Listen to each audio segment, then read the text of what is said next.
Sir আজকে গাড়িপত্র একদম রাস্তায় বেরোয়নি নাকি বলতে পারছি না তো, একটাই শুধু অটো ধরা পড়েছে, আর কোনো গাড়িপত্র নেই স্যার। হ্যাঁ তাই তো দেখছি।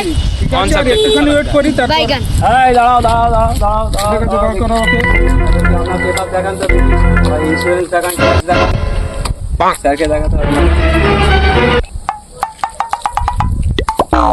স্যার এটা পেপারটা একটু দেখে নিন। হ্যাঁ কি হচ্ছে দেখি, কি আছে? ঠিক আছে, ইন্স্যুরেন্স কাগজ ফাগজ বার করে দিই, যা কিছু আছে বার করো। নাম্বারটা মেরে একটু দেখে নিন। মেরে দেখে নিন দেখি, এম পরিবহন মারুন। হ্যাঁ সব তো ঠিক আছে। আর পলিউশন বার করে দেখি। পলিউশন স্যার আপনারা কোন থানার পুলিশ? কেন?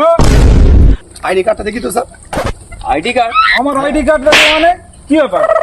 এটা কি গাড়ি আপনার জানা আছে? কি গাড়ি বলুন? এটা ব্যাটারি গাড়ি, এর কোনো পেপার লাগেনি। ব্যাটারি গাড়ি এটা? এর পলিউশন হয়? দেখে দেখি দেখি গাড়ি গাড়ি এই ধরা পড়ে গেছি রে, পালা পালা।